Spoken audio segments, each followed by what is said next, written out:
What has two eyes, sharp teeth, and an acute interest in the back of your head? The thing standing right behind you. To hide behind is a monster born of the innate human instinct to fear what is just out of sight. Now, the fear of the unknown has been explored to death. Honestly, till death. We all fear it, which is why it is easy to exploit. I say this because I have designed monsters, creatures, things meant to exploit you. They are meant to scratch the back of your mind, make you wonder if they really are, and hope that they are not real. That being said, this is a work of fiction. Names, characters, businesses, events, and incidents are the products of the creator's imagination. Any resemblance to actual persons, living or dead, or actual events is purely coincidental, if that's the kind of thing that puts you to bed at night. Hello, Nirvana! My name is Jack Mercer, bringing some updates directly to you. First of all comes a note from our very own Director of Waste Disposal, Gank Green. Please stop raiding the dump in the middle of the night. We've considered hiring armed security to keep people's hands out of the town's garbage, but the fact that that is even being considered with our budgetary constraints is an outrage. Thank you, Gank, and on behalf of the rest of our fair town, I hope your looting problem gets resolved. In other news, I would like to ask the townspeople to look out for some missing property. An anonymous citizen has reported the missing book, Bardo Thodol. If found, you may deposit the book through the slot found in the front door of the radio station. Any attempts to enter the station are strictly prohibited and will be met with serious force. Lacking any further updates, I will cut the broadcast here. Farewell, Nirvana, and I will catch you next time.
Welcome back, ladies and gentlemen, to the Imaginauts Lazitus. Today, we're going to be venturing into the unknown. Well, actually, the very known and the very covered. I'm here joined by my two co-conspirators. Who are you guys and who do you play? Hey, I'm Artie, and I play, Digby, or Digby Bush. That's... Sorry. That's the guy. That's the guy. His name. It sounds so silly to say his name out loud. Our artist has gone on record saying that you have a kick-ass character name, Artie. So don't feel bad about it. Bella? Hi, my name is Mary, and I play Bella Roberts. Oh, shit. Digby. You are sitting, crafting. What do you have? What tools? Tools. Well, Digby has a blowtorch. A welder. A welder? Digby Yeah. with a welding mask is kind of a sick visual. So this workshop, what would you say it kind of looks like? What do you have in there? It's very well kept. Everything is in the exact place that Digby would like it to be. It's got a homey vibe. There's wood. He's got like a workshop, like a whole counter along a wall, one of the walls, and then he's got like a center island for bigger projects. It's kind of like a kitchen, but for building things. If you can imagine it, it's like that's how I'd put it. So you have your tools sprawled out and about, all of your parts. You kind of have a canister of propane sitting in one end. All of the tubes connected up. You're currently welding everything together. Everything seems to be going good. Just as There's planned. one or two parts missing. It's currently 11:30, and your masterpiece is almost complete. One or two parts isn't gonna hurt. Hopefully. Yeah. Well, you have them. You just need to attach them. Okay. Uh, and Barkin comes in, and he just sort Barkin? of knocks on the door. Hello? Hey, Digby. How are you doing, man? Uh, busy. Fine. Working on a little project here. It's almost finished.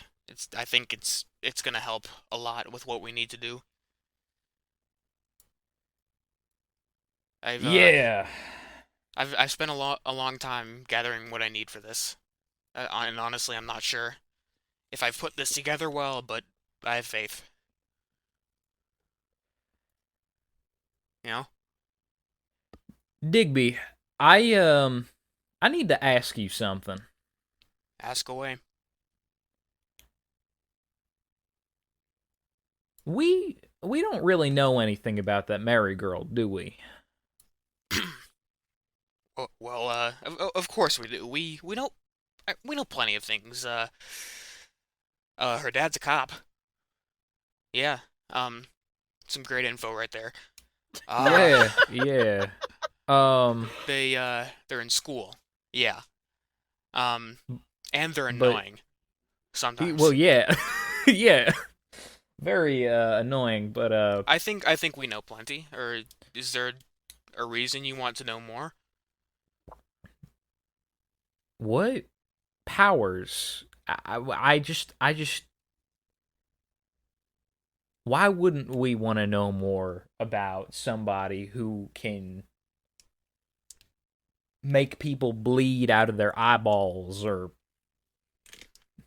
I don't know, summon dark powers at a whim? Barkin, you have a point. You do have a point, but I'm really not sure if I've thought about this, but I feel like Mary isn't going to respond well by if we just walk right up and ask about them. I admit I'm interested, but we have I I think we have more pressing problems at hand. We can aim to understand after all this is over, in my opinion. I just call it deja vu,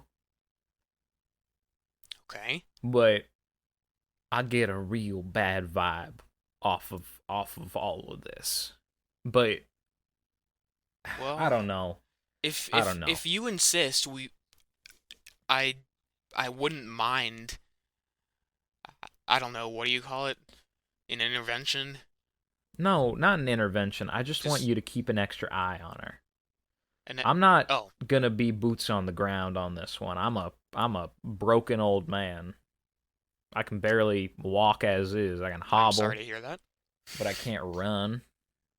Well, And I can take yeah. notes just fine, so I'm willing to do that.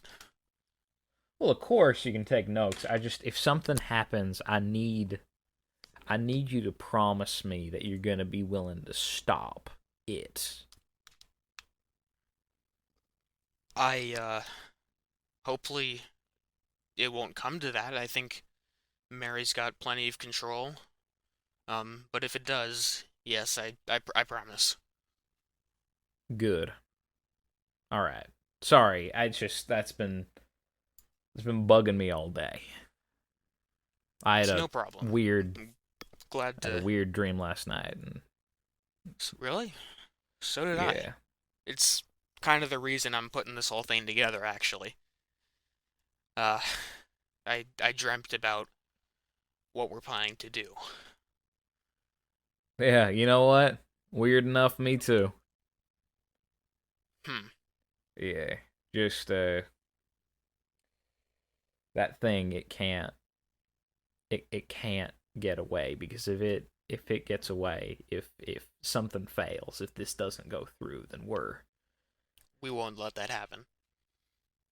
I sh just have faith in us, in us, all right? We can get it done. thank you, Digby. And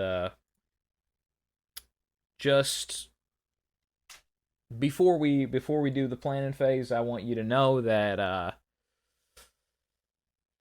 you are a good man, you are a capable man, and this place is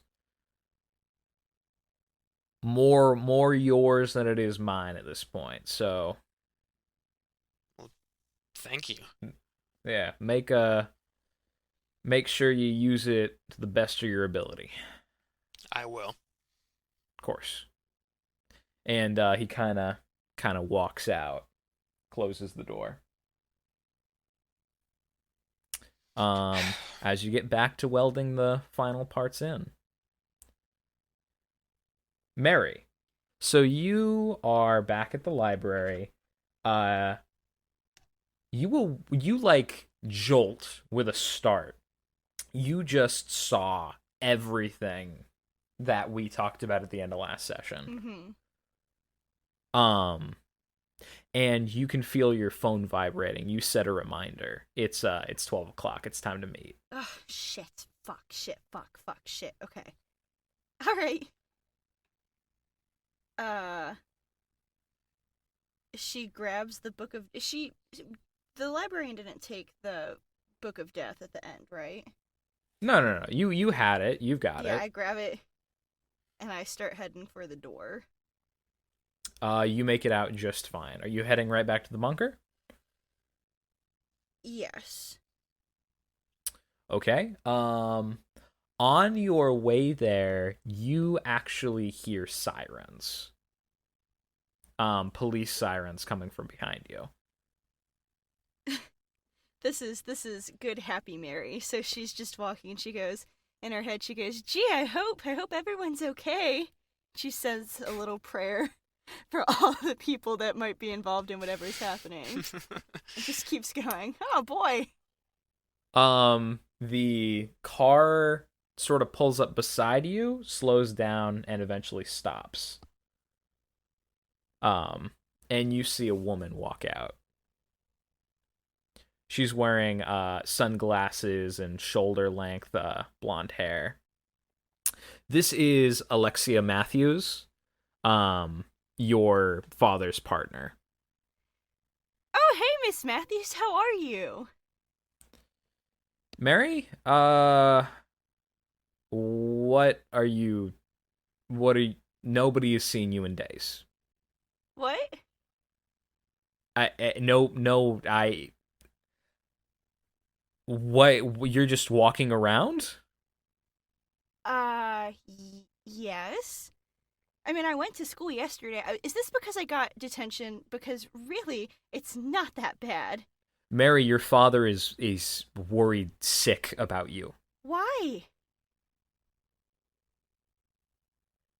Are you okay? Is everything fine? The last time I saw you, you were tearing out of town in... Mary, get in the car. Well, okay, I would, but I have a study group that's happening now, and I'm late. So can I just give my dad a text or something, and I'll see you later? Roll manipulate someone. That's a mixed success. Let's see. So here's what you're gonna get for a mixed success. She will say, Mary, you can text your dad, but if he doesn't see you today, if I hear that you didn't like go and see him, by tomorrow morning, I will find you and I am going to bring you back because listen, I am doing whatever you have going on. I don't know if there's a substance involved or What? if you're in trouble, but I will give you your space. Do whatever you need to. Text your dad. I'm not gonna arrest you right now. But if you don't, he is worried out of his mind. Look, I don't know why he's worried. But your feelings are valid. She does like little prayer hands. Your feelings are valid. You know I love you, and you know I love my dad. But he can get a bit worried sometimes. And I'm not gonna say irrationally, because that's not really fair. But I'm okay. I was here yesterday. Maybe he left for work early and missed me. But I will see him. And she looks down at her phone. Within like 24 hours. I think that, yep, I will be here in the next 24 hours. You better be. Get your shit together, okay? Get my shit together? It was one bad day in math. Okay, yep, yes, ma'am, I will. Okay, whatever. See ya. She gets back in her car and drives away. Jeez. Sirens off. Alright, and then you go on back. And you knock on the bunker door, it opens on up, you go down the hatch, and there you guys are, all together again. Artie Digby has finished preparing his masterpiece at this point. Oh, Mary. Glad to see you back on time. I'm sorry, I'm a couple minutes late. I ran into a friend of my dad's, but I did not get arrested. Did you tell them anything? Nope. About what we're doing? Okay. Alright, just making sure. Nice. Well, I don't know what you two have been doing, but me, personally, I've put together this, flamethrower here. Think it might, help us, you know, do the thing. Get rid of the wendigo. It's ingenious if I were to toot my own horn here. Okay. I was expecting more of a reaction. I mean, yeah, it's a flamethrower. Thank you. You put together a flamethrower? Yeah, I did. All me. No help I mean, whatsoever. if I'm looking at this thing, and I'm looking at the specs on it, that is about like if I were to use some basic nonsense, not grounded in reality in any sort of way, way to measure it, that looks like it does about like what would be equivalent to 3 harm. And then a reoccurring harm every single time if the thing catches fire. Ooh. And then Barkin slowly turns and looks at the camera. Yes, sir. 3 harm. Yeah, I just yeah. Sorry, glitched out for a second. Don't know what I was saying. Yeah, I'm not sure what harm is. You mean I'm gonna hurt it? I think that that's the idea. Yeah, that's it. And if 3? you were to kick some ass with that thing, it looks like it could kick some ass. You know, there are helplines for what you're talking about, Barkin. All right, Mary, shut up, I think Mary. it's just slang. Or, I don't know. Cultural differences. You get it. We're not from around here. Differences. Yeah, fair. Yeah, but we're here. We need to put together a plan right now. Right. What's the plan of attack? Well, remind me. it leaves its home or whatever you call it in at dusk, correct? Yeah, so it usually hunts during sundown and then returns and does its dark work during the night. What I have sort of thought of is maybe it takes the night to sort of do whatever it's doing down there, and then in the morning you can see it sort of skulking around. Again, using satellite camera footage. So, yeah, our time to strike. We have three options.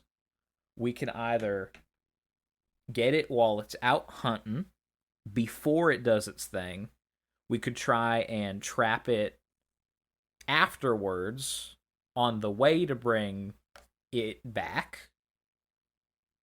Or, and this is a big or, we could wait until the morning, maybe, but that seems like our worst option. I think that would be our worst option as well. Yeah. Yeah, I kind In of my have opinion- a curfew. You have a curfew? Loose. But Okay, don't worry about it. Mary, Whatever. this thing could kill people. No. I'm just saying, preferably not tomorrow morning, because if I'm out fighting it that tomorrow morning, there is a high likelihood that I'm gonna get arrested. Maybe. Okay, that's a lot to unpack. So, like, maybe tonight would be a good Okay. one. Sure. I'd say as early as possible. Before, Yeah. I'd say we should catch it as it's first leaving. Yeah. Keeping in mind the fact that we need to keep this away from the town and the townsfolk as much as possible. Correct. Probably cornering it in the quarry as it's leaving is the best idea. Okay. Should we go, like, scout this thing out? Like, determine a place to attack? We need all the advantages we can get here. Yeah, scouting will be hard. Because if we make too much noise, it's gonna come for us.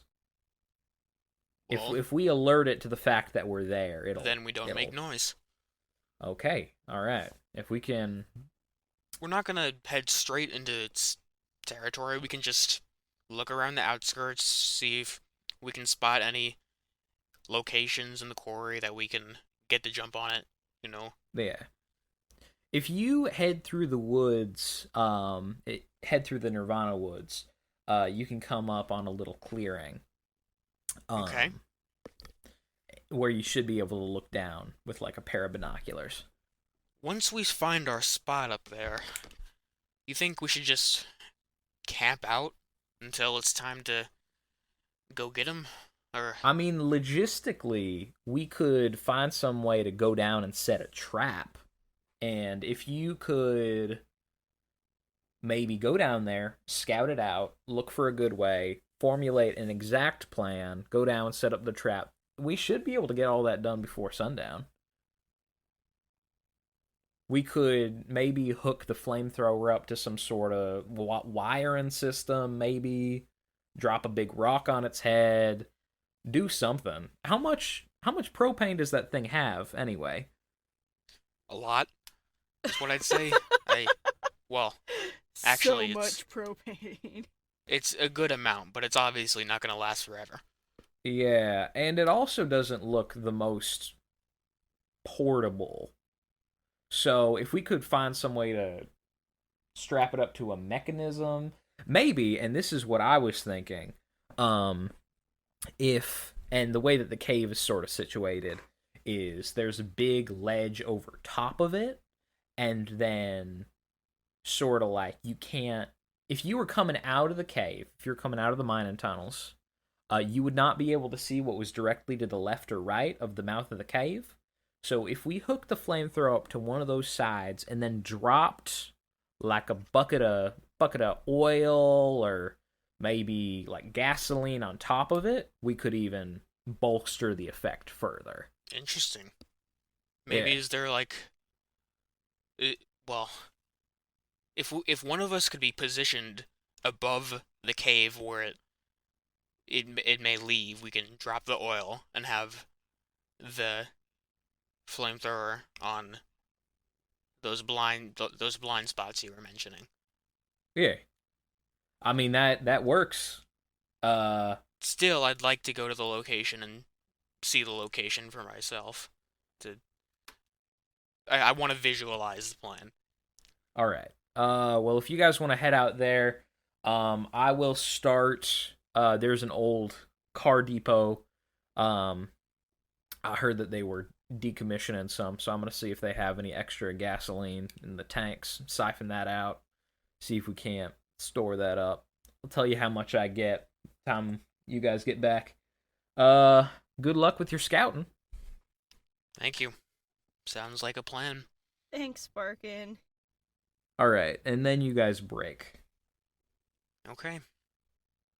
Okay. So, as you guys are walking through the street, Mary, you get weird flashes, weird memories of this being very familiar to you. Oh. This whole entire day has felt like a trip. Um, back, but like different. It feels like you're getting memories, but memories that are not yours. Memories that technically belong to somebody else, but they feel very familiar. They situate very comfortably in your head. Digby, have you been getting deja vu? Like, all day? Well, Mary, it's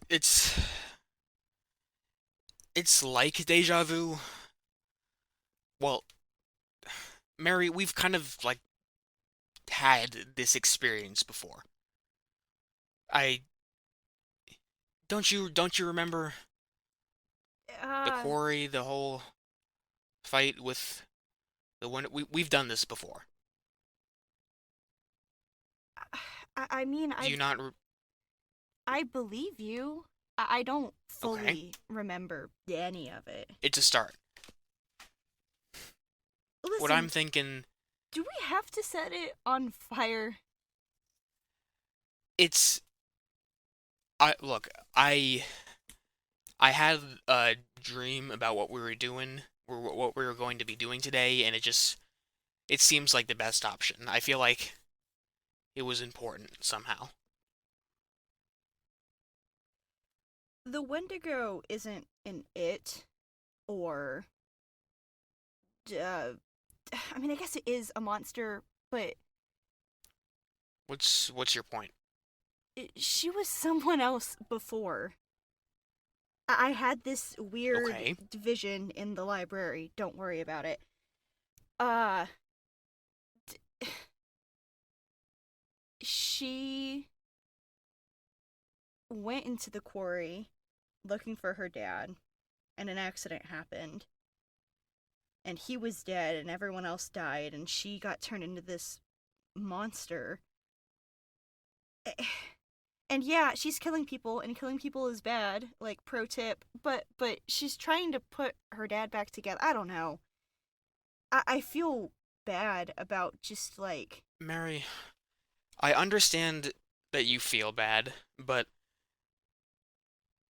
this is a matter of I don't know how to explain it. We can't just let your you feeling bad prevent us from stopping the deaths of like hundreds of people. No, I know.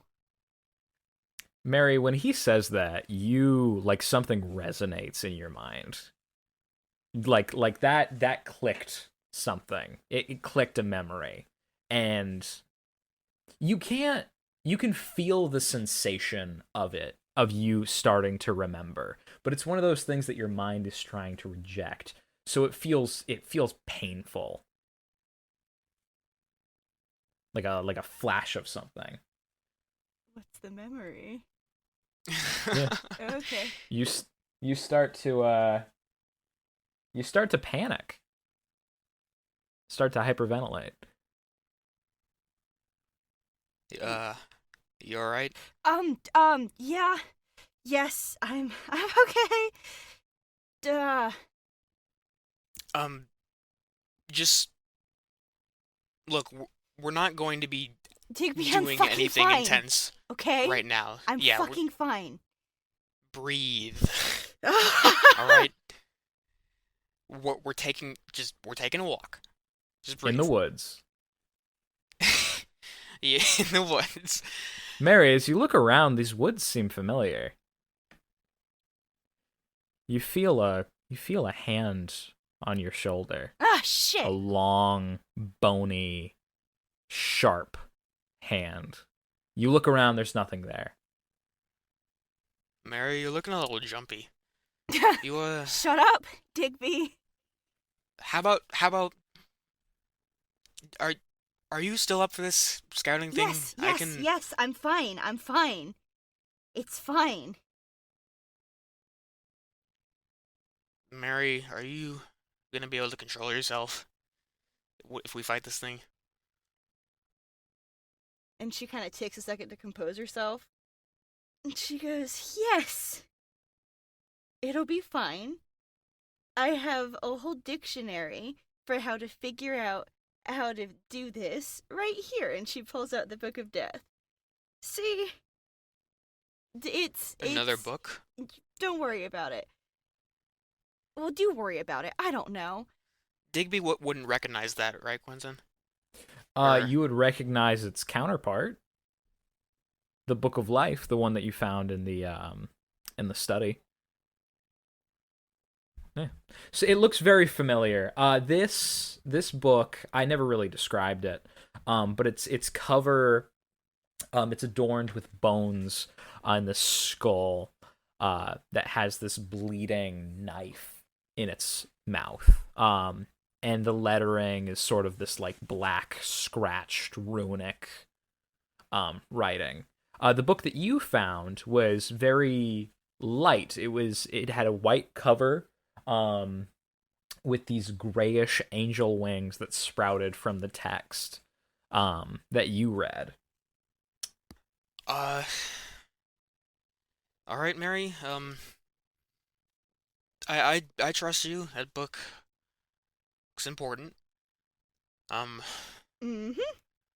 But I just want to reiterate, you do recognize that this is something we need to prevent, like the sob story or whatever came to you in a dream.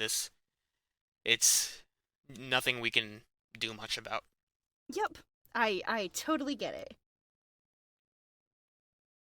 Okay. And you guys are there. This clearing at the end of the woods, that's kind of small. It's just a little divot, and it leads directly down into the quarry. Just one straight it's this path? cliff. If you guys were to like roll down, if you fell down, it's a slope, but it's a sharp slope. Yeah. So there's no way to like walk. If you slid, maybe, but that would be risky. Okay. And very far away on the opposite end of the quarry. To describe how this quarry looks, it hasn't been used in a while. Some people have tried to go down there. There's graffiti all over the place. But the basic layout is this tri-tier quarry.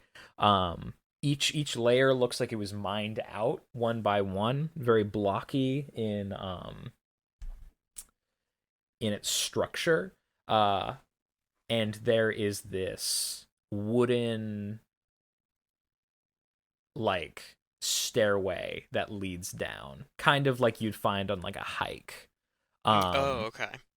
Not exactly the best constructed, but like that sort of rickety wooden vibe. Yeah, but it goes all the way down to that cave entrance.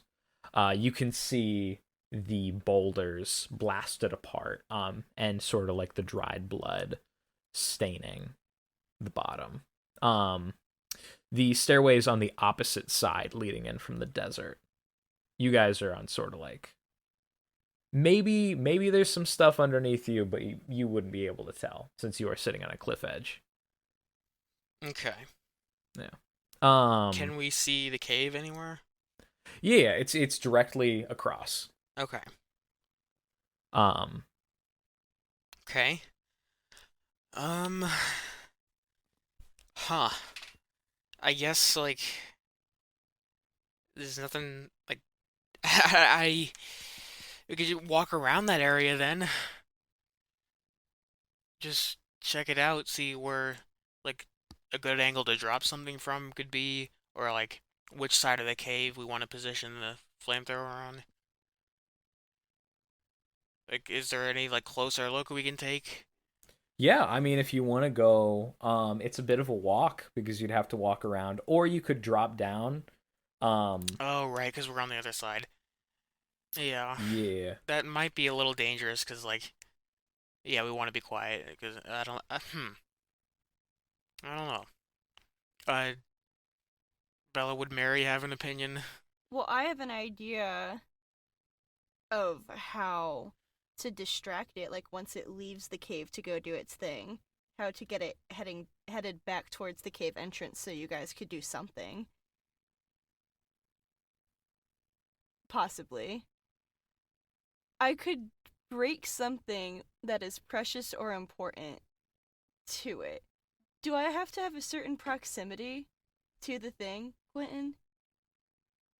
So what are you trying to use right now? Not right now, but when the time comes, if I was standing over where we're standing, and I use Hex to break something precious, which I'm assuming is like the Frankenstein's monster of a father that the Wendigo is trying to build. If I break it, could I do that from here with magic? You'd have to go inside and find it. Well, I could do that. Yeah, I mean, if you did that, And as it's heading back in, technically could. You guys could. Wham bam. Thank you, ma'am. Interesting. Yeah. I mean, technically, yes. You definitely could. But that was that's not the thing. I just saw it on my character sheet and I was like, aha! I mean, if you'd like to, that is definitely an option. That is all I will say. Okay. What about you, Artie? Or Digby? What? I really do think our best shot would be surprising it right as it leaves the cave. After that, we really need a concrete plan. We can't let it just be everyone for themselves after we get the jump on it. I'm really not sure. I'm thinking about it.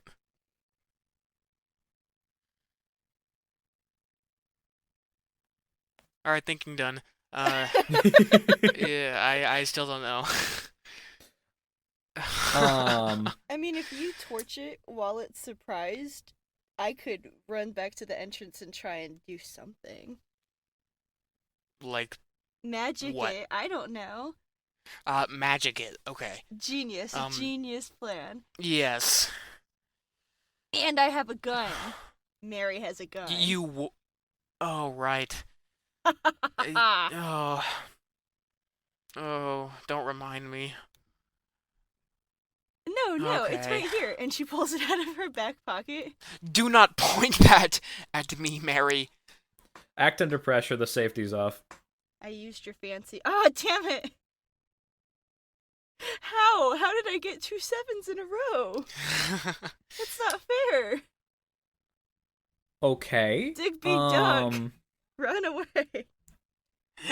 So here's what I'll say. God. You pull the gun out, and like as you pull it out, your finger hits the trigger. And this is a mixed Oh success. shit. So you fire up instead of at.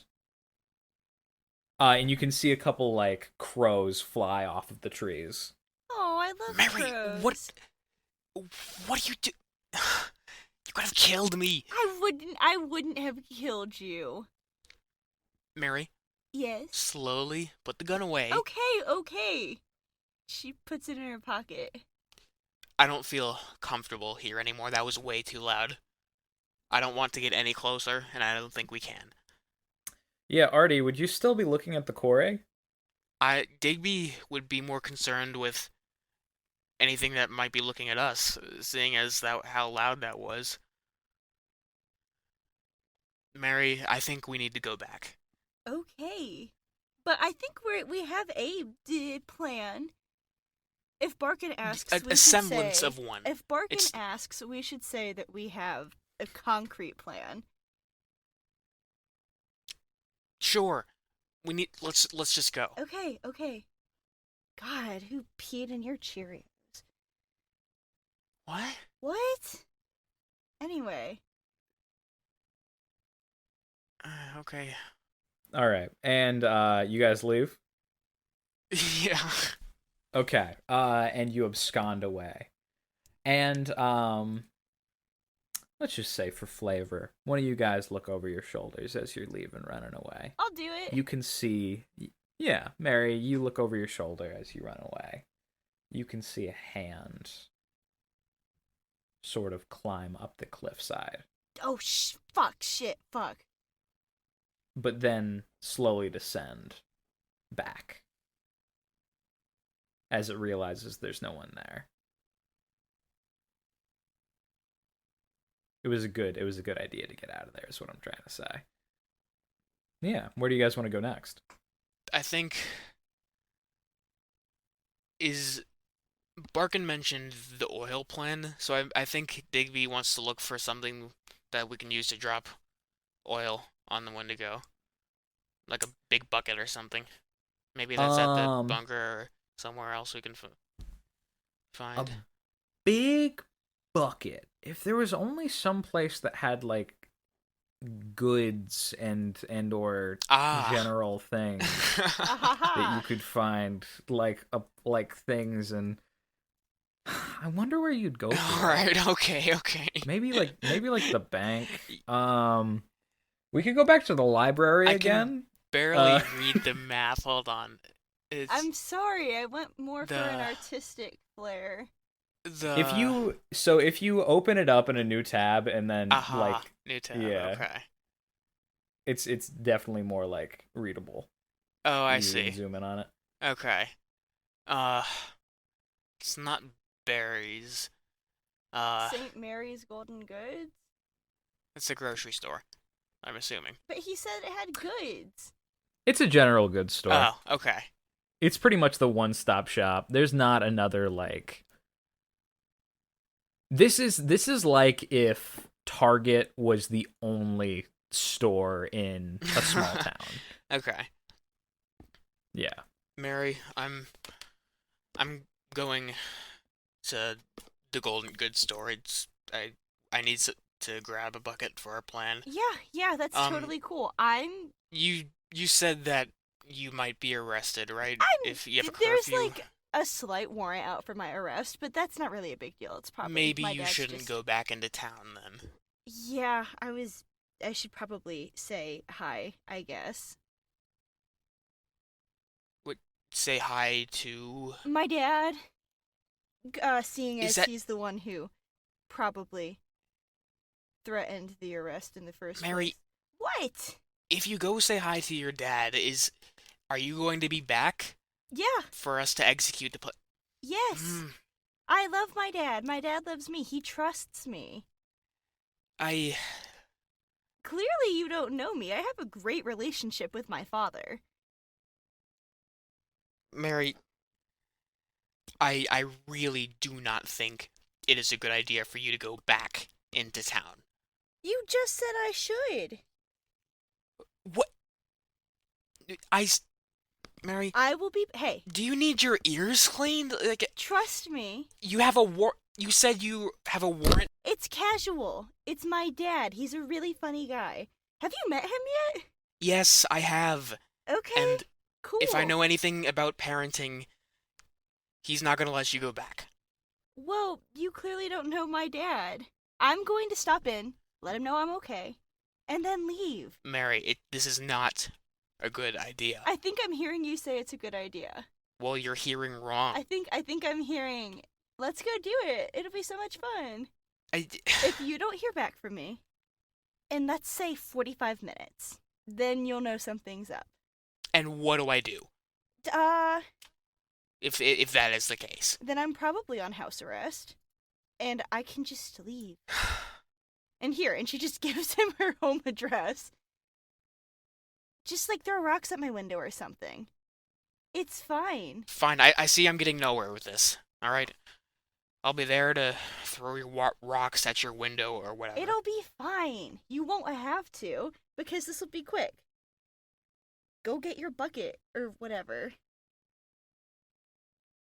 Okay. Digby leaves to, I'll uncertainly go grab the bucket. All right. So you head there, and Mary, you're heading to the police station. like a smart person. Should I not? I don't have to. No. This is very good. This is very good for my purposes. I saw you rolling for my dark dice. agenda. No, because you said 45, and it sounded like 4d5, and so I rolled 4d5s. Oh. So you have 10 I minutes. don't. I'm No, joking. I don't. Yeah, but no. Let's see. Yeah, we've spent a lot of time with Digby this episode. Mary, you go to the police station. Okay.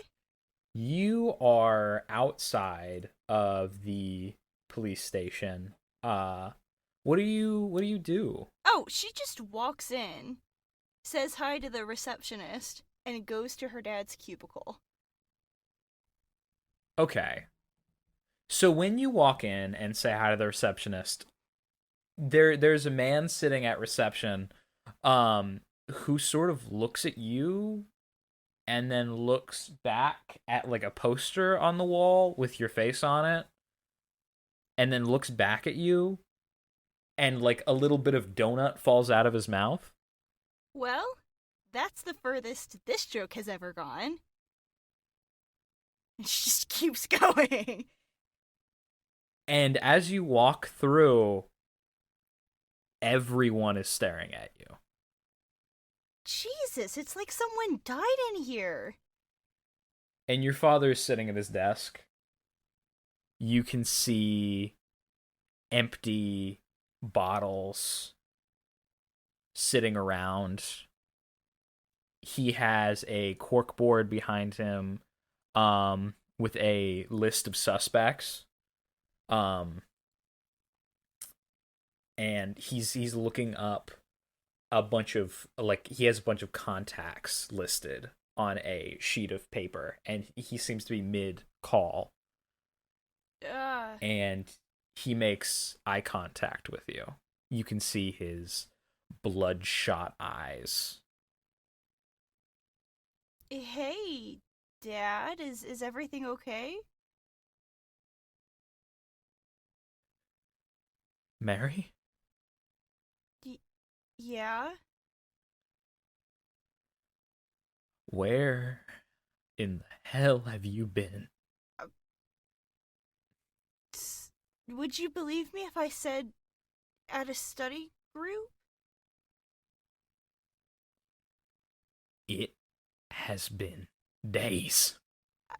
Everyone has been saying that, but I don't know what they're talking about. Don't bullshit I'm me. not, Dad.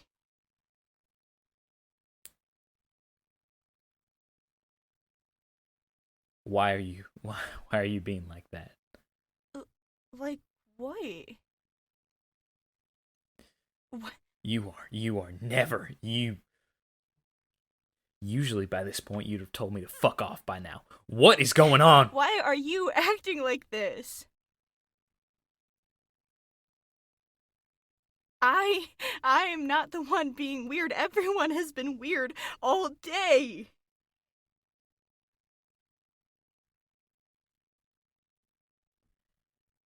Mary, What? you are going to go home and you are going to stay there and I'm going to send somebody with you. And you are not going to leave until you sorted your shit out. There's no shit to sort out. I'm fine. Look, I'm okay. I don't believe you. Why?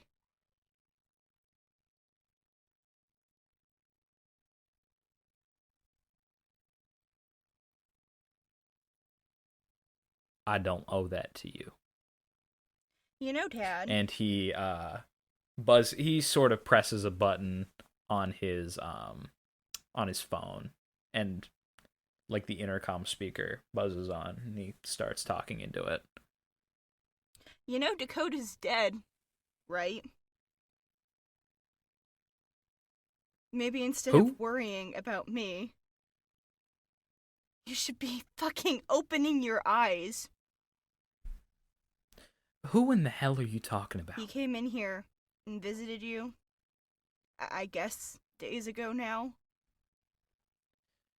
No, there was a man by the name of Digby Bush who came in and did that.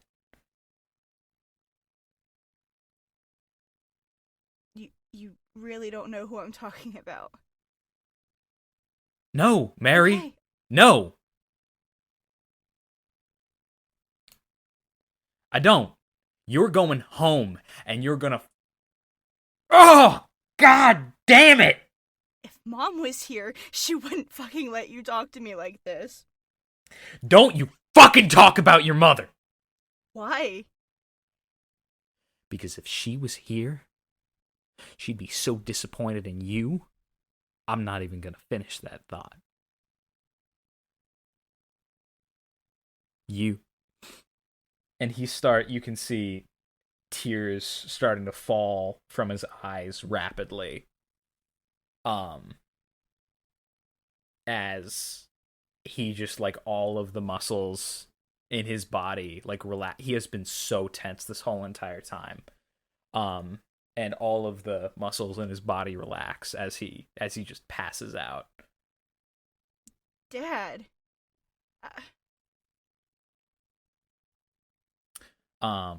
And you hear footsteps behind you as Miss Matthews grabs your arm. She says, "Mary, come on. We're going to your house." Okay. And she sort of leads you into the car. And on the way there, she talks with the reception guy, and she's kind of like, make sure that he, like, get somebody on that. He needs to clean himself off. He needs to get his shit in gear. This is inappropriate. And he says, yeah, and he starts calling somebody.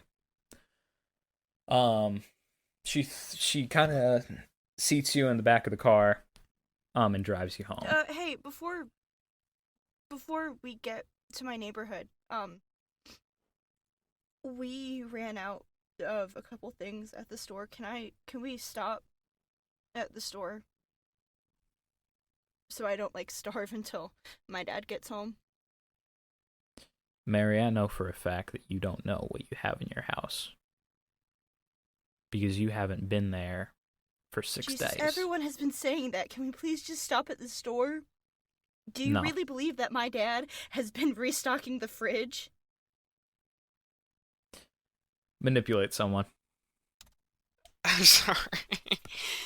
That line by itself was so funny to me. What line? Yep. Do you really believe my dad was restocking the fridge? And like Just genuinely, that's a good line. That was a Yeah, good it's one. great. I wasn't even gonna give you a manipulate someone opportunity. Damn it! Ooh. Yeah, well, it's not a It would failure. have been better if I didn't have such a shitty charm. Yeah. Mary. Yeah. Okay. Here's what I'll settle for. I'm gonna get you home, and then I will run out for groceries. And if you're not there when I come back, I don't know what I'm gonna do. I don't know what I'm gonna tell your dad. Listen, I have been running this whole entire thing by myself. There have been murders. There's been a massive scare going on. I have had to do all of this by myself because your dad has been completely out of commission since you left. I'm so sorry. Everything's gonna be okay, though. You don't I do. You don't know that. No, you don't. You don't know the first thing about it.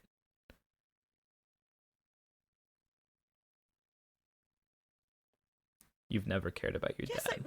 And as you pull up into the driveway, I love my dad. Okay? then get out of the car and stay at home. Then prove it. Okay. And you get out, and she pulls away, starts heading for St. Mary's Golden Groceries. As we jump cut to Digby Bush, shopping cart full. What have you got so far, bud? Shopping cart full. Ooh, He's on a shopping spree. yeah.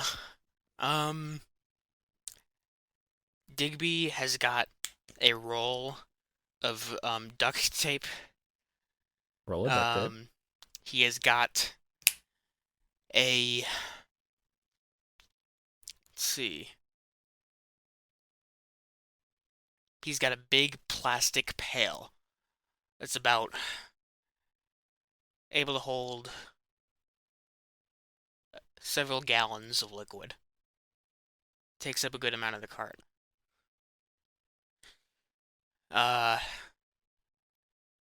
He's bought crackers. The salty kind. And what else? He's bought another first aid kit, and let's see.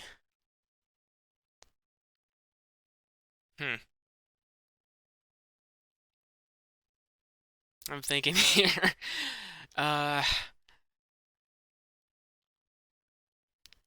He's bought an extra pair of binoculars. And So, yeah. speaking of the cool. first aid kit, I'll say that the rule for the first aid kits, you are able to equip yourselves with these. Oh, okay. And it scales. So harm is supposed to be like you're not really supposed to be able to heal it a bunch. I was thinking I wasn't really planning to use that like I was just trying to fill the cart. No. Yeah. But I will let you guys have these since you guys are important characters. So it's gonna Okay. work in increments of 30 minutes. So you're able to heal a max harm of 3 given 1 hour and 30 minutes of time spent Okay. with the kit. Yeah. Nice. Um I'm writing this down. so just mechanically that's how a med kit would work. Okay. Yeah. And as I guess Digby's you- checking out, yeah. Yeah, as you check out, this girl at the cash register, So your change is gonna be 42 cents. And she picks Alright. this plastic grabber up off of the ground and grabs it out of the register.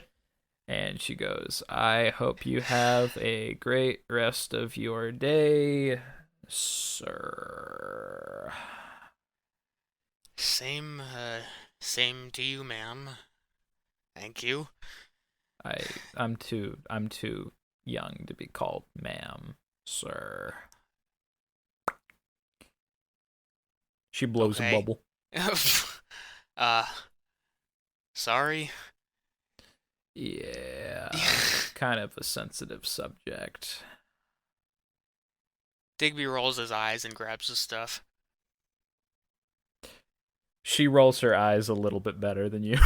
Okay. Oh, damn. This is a challenge sport for me. I can Digby is about to do the internationally. most extreme eye roll he's ever done in his life. Okay, Roll cool, roll cool. roll kick some ass. All right. No. Roll cool. 8. All right. Oh fuck. Digby, Mm-hmm. you fucking roll your eyes so hard that you roll and then you roll again. The double. The double. And then once you've done the double, your left eye and your right eye roll in different directions. Oh Holy no. Shit.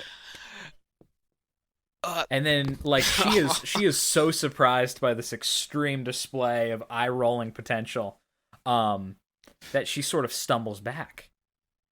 And she says, "Impressive."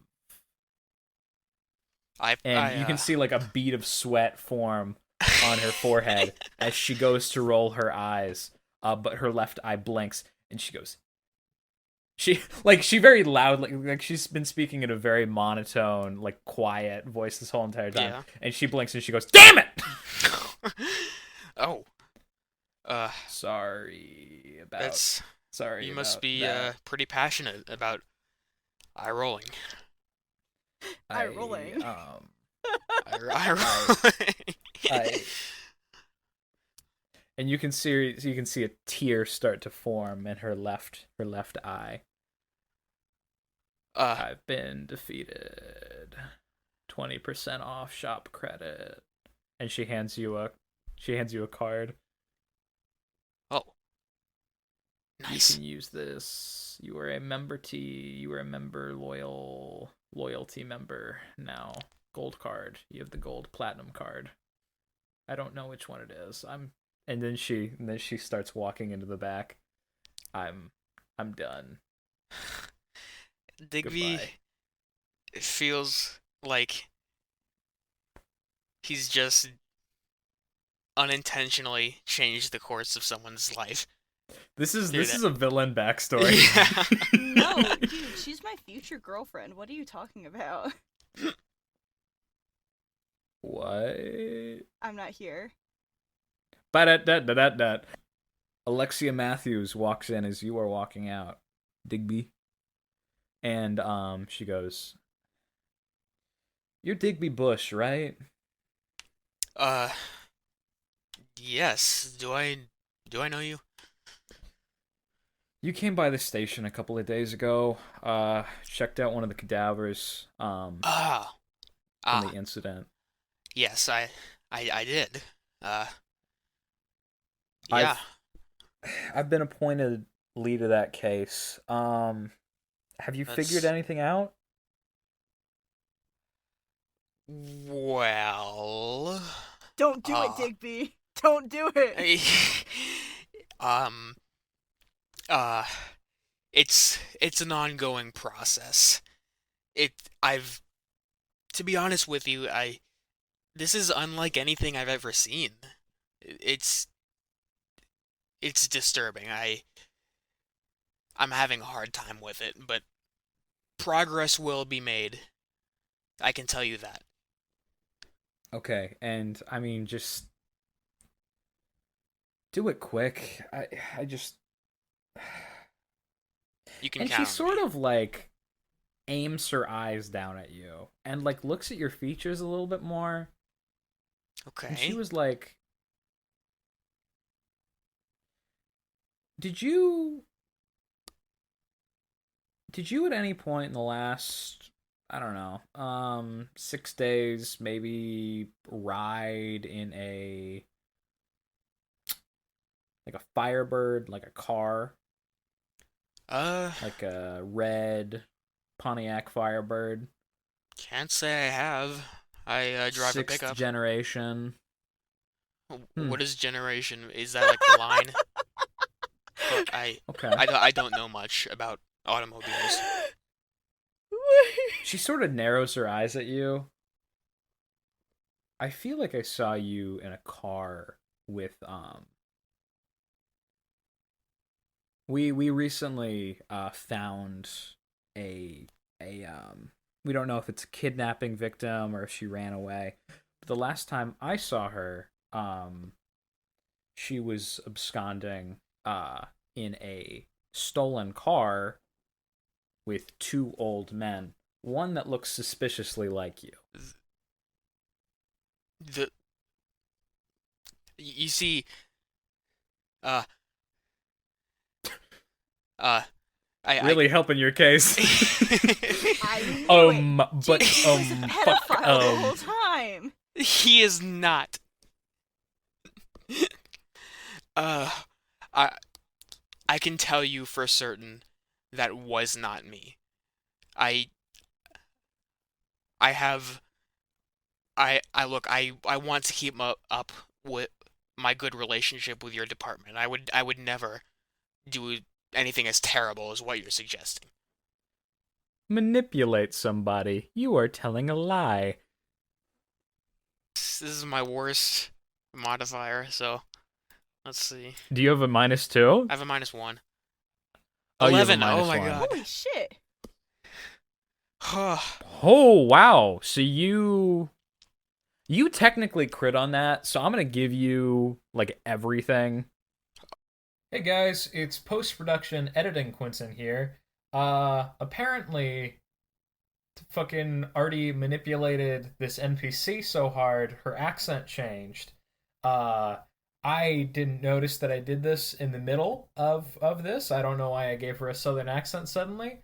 So just view the rest of this interaction under the assumption that she does not have a southern accent.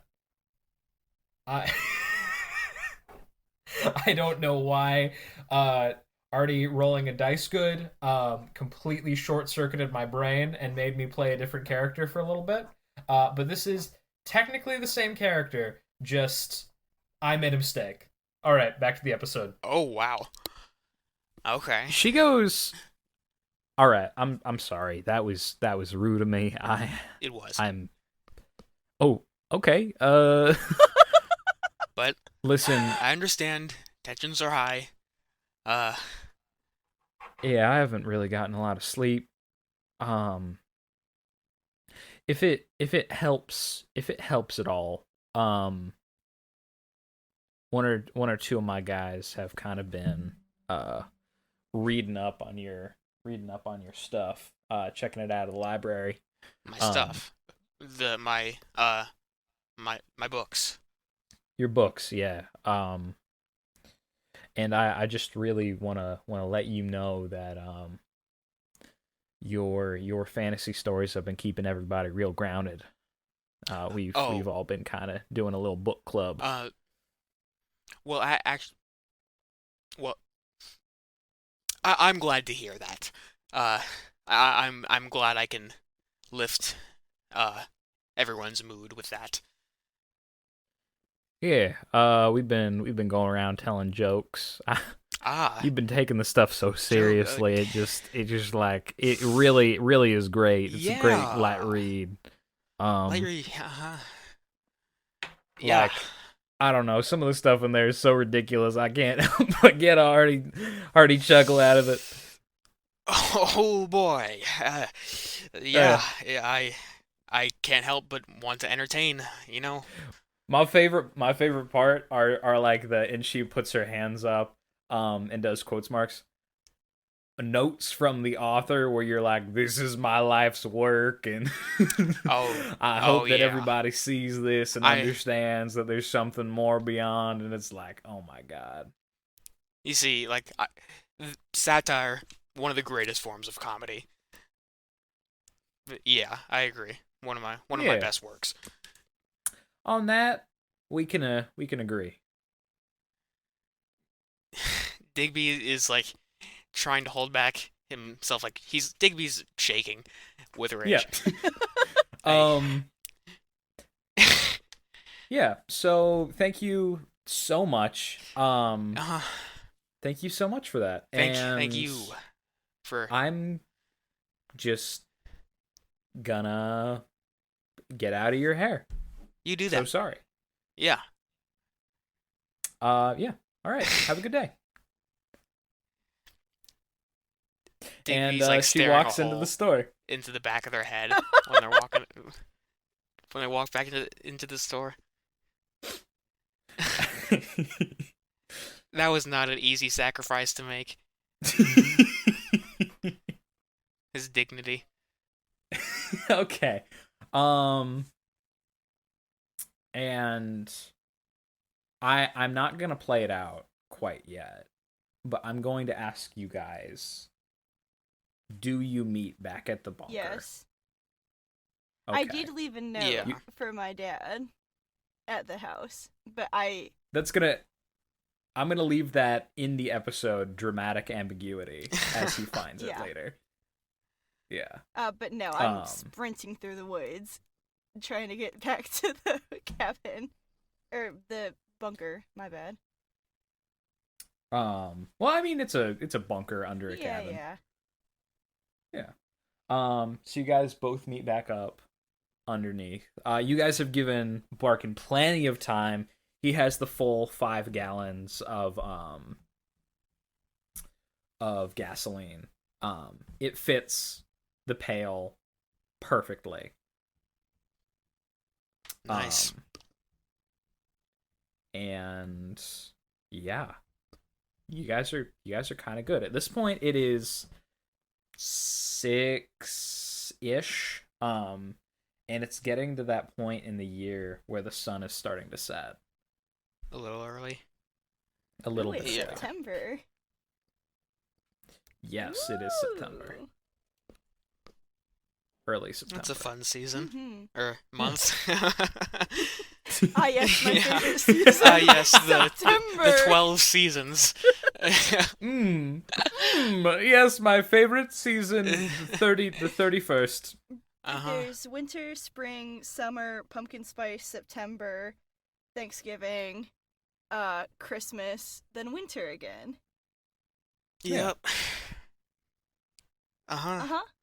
Yeah, that's right. For my sure. favorite month is 3 o'clock. Oh, I love that. Oh man. Yeah. My favorite time is Wednesday.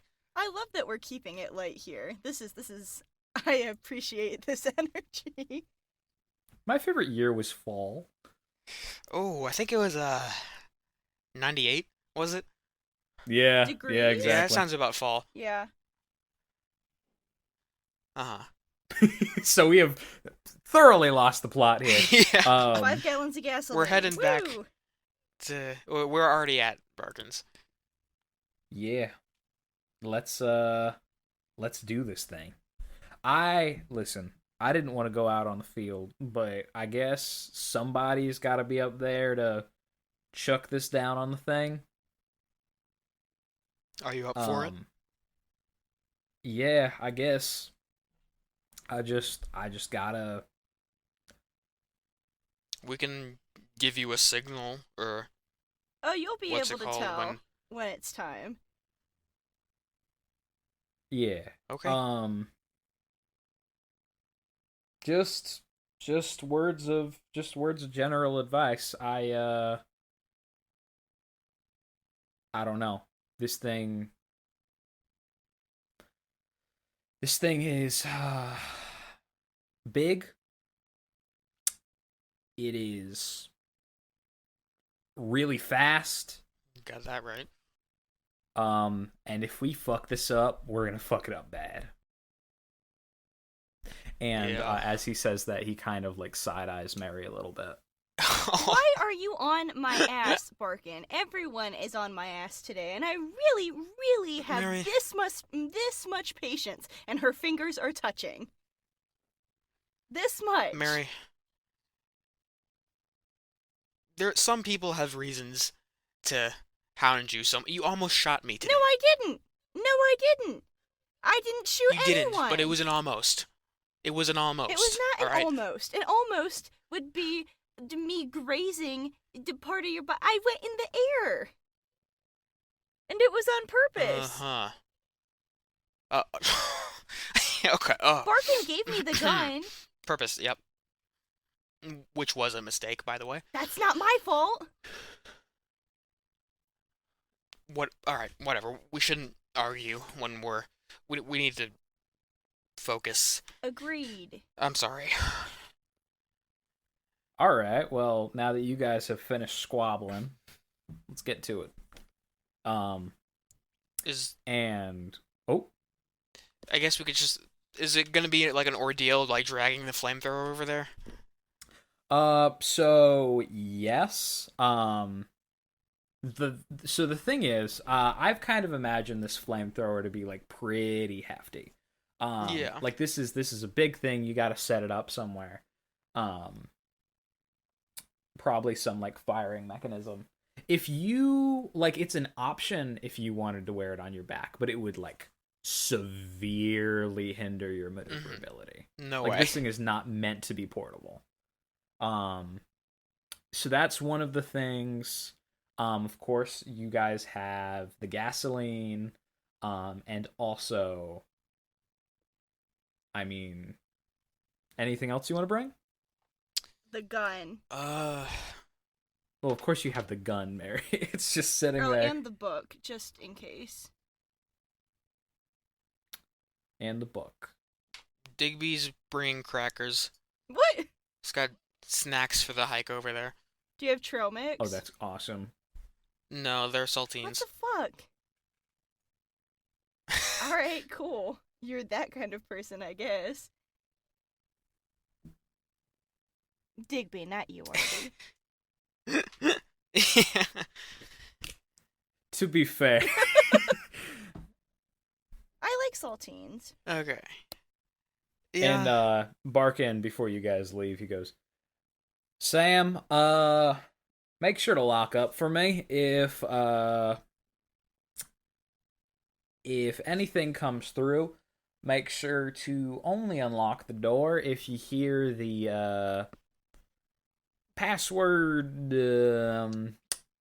chestnuts roasting on an open fire. Barkin, it is way too early for Christmas. It's September. Wrong season. Barkin, would you not prefer something better? Sam, I can't with you today. I'm kind of a little bit downtrodden. You see, I can't. May I suggest something a little bit more convenient? Something easier to remember. Chestnuts is a very long word, and it's not very good. How about all I want for Christmas is you? Oh, I love You can that go and song. fuck yourself, you No! Oh, Jesus. I've had enough. Mary. I've had it. I have no way, no how, no never. Too early. But, I'm gonna No. have to agree with Barkin there. but, How about if we want to get back in, we can just say, open the door. open the door. That I or I'm mean, gonna that's throw pretty rocks through your self-explanatory. window. You How about something Thanksgiving themed? gobble gobble. Oh yeah, gobble gobble, you geezers and colonizers. Oh my god.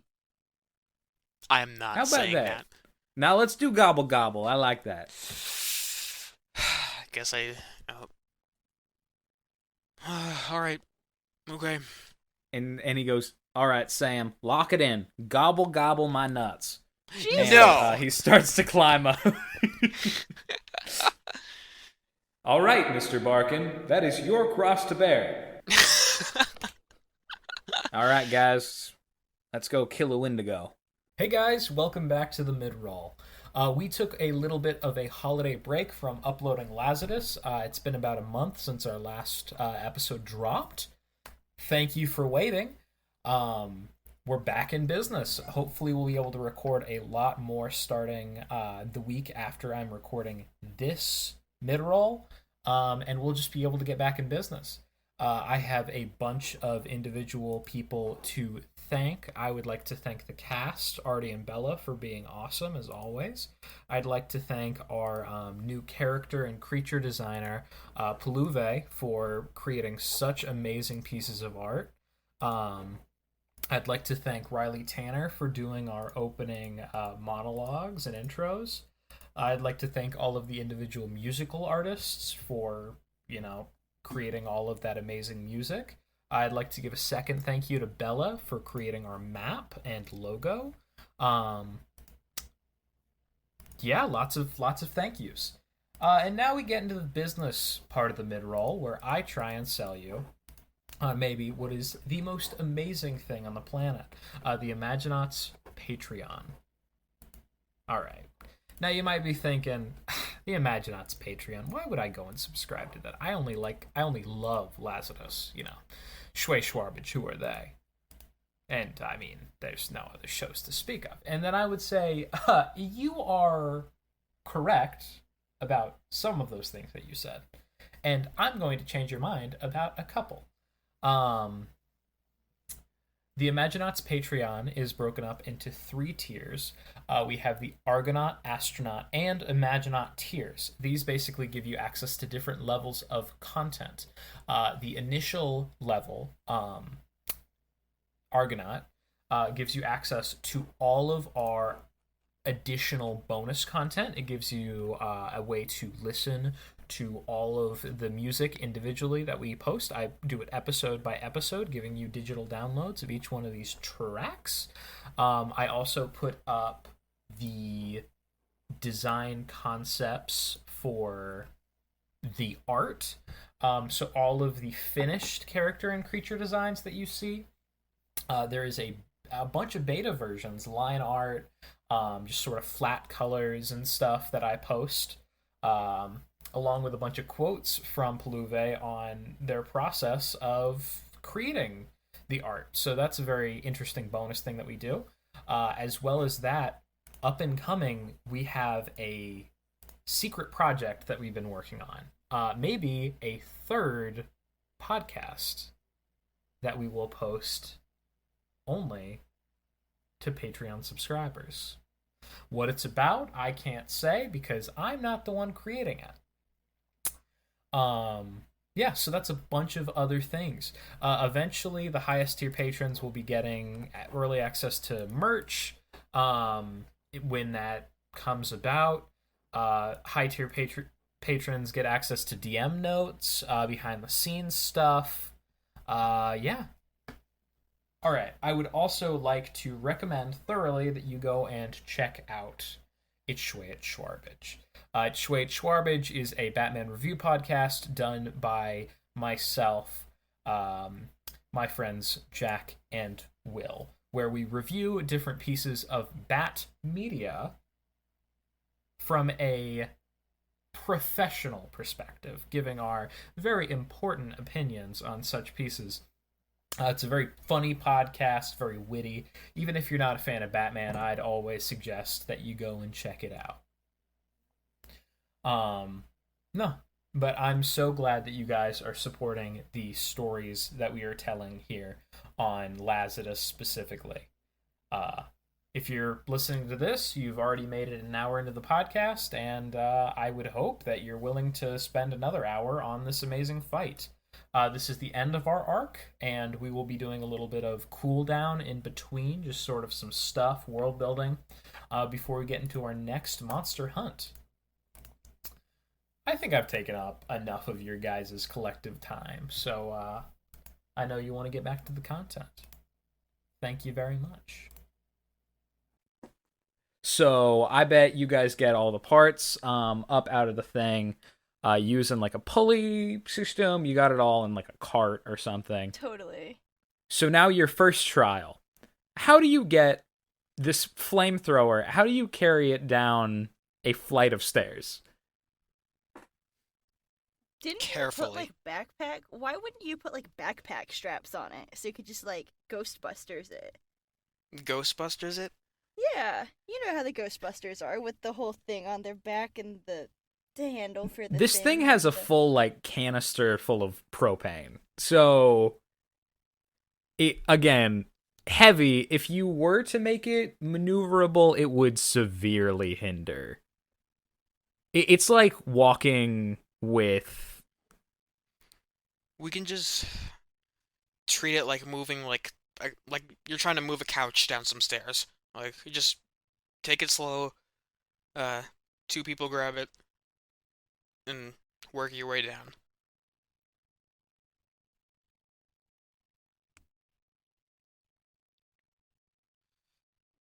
Mary or Barkin, any of you want to help me get this downstairs? I'm kinda I'll I got a crick in my leg. Ah, I can Mary, do it. grab the other side of this thing. Let's take this slow. Okay.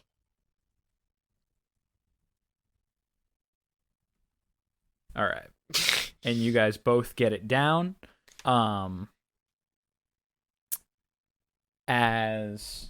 You got it set up. All right, mission accomplished. It's all over now. Yep. That's Yep. what we need to do. That's it. That's We it. did it.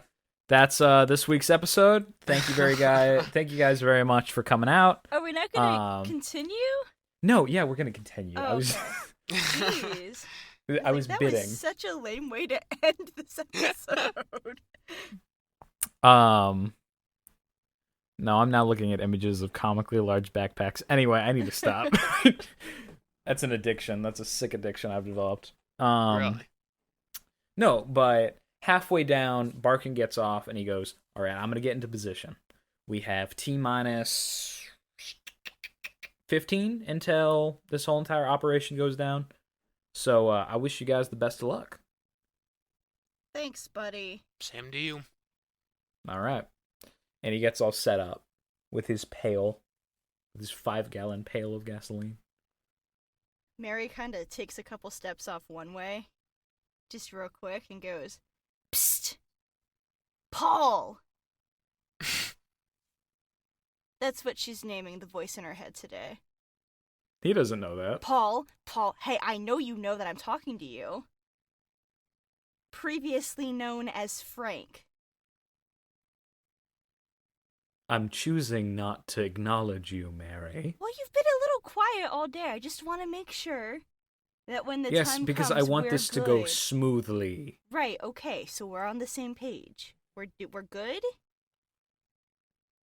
The last time this happened, you fucked up spectacularly. I don't want to hear about the last time this has happened. In case you haven't been paying attention to the past hour and a half of this episode, Paul, I've kind of had enough. I've kind of had enough of people telling me who I have been and what I'm going to do. I have my head on straight, and I just want to make sure that we're, like, good. No, you don't. Jesus Christ. Whatever. It's good for my purposes, right? It's good for me getting what I want, which is this thing dead. But I will also say that you have been a selfish little prick. No, I haven't. I have Really? done fucking everything for you, okay? Oh, for me? I wasn't talking about for me. Sure, you've done everything for me, because I've presented you with consequences. But the people you've hurt? Your father? I'm doing this to protect him. and everyone else in that fucking town. Yeah, well then you better do it right. Of course I will. Jesus. There is I no was of gonna course have- about it. I was gonna have a nice little moment with you, maybe fist bumps or something, that we could work together. But you had to ruin it, didn't you, Paul? Fucking I don't ruin everything. Fist Jesus. bump fuck-ups. We are so close, so we can negotiate moving on post this. But this needs to go right this time. Now let me tell you this. You cannot falter. Because the last time you did, you ended up doing something so horrible that it caused this entire mess.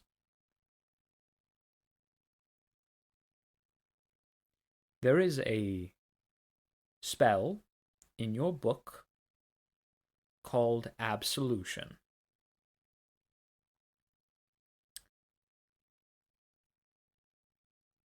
It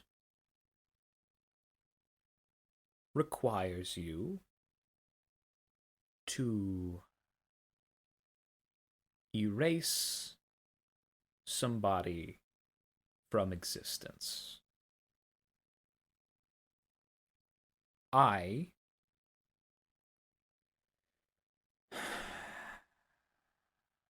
morally am opposed to this utilization of your power. So I will not tell you what it does, but I will let you know that you used it. Could I use it to get rid of you? 'Cause that sounds real good. You're forgetting, Mary. I'm not a person. I'm the god of your world. Okay, I'm done. I don't negotiate with terrorists, Paul. How about you just let me do my thing, and we can reconvene after it's done? You're the one who called this meeting. Jesus Christ. Because I thought you were gonna be cool.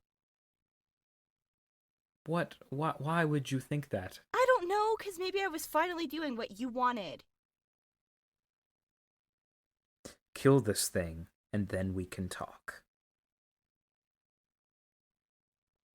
Okay, and she turns and kind of fucking marches back to the flamethrower. Are you ready to set this thing on fire?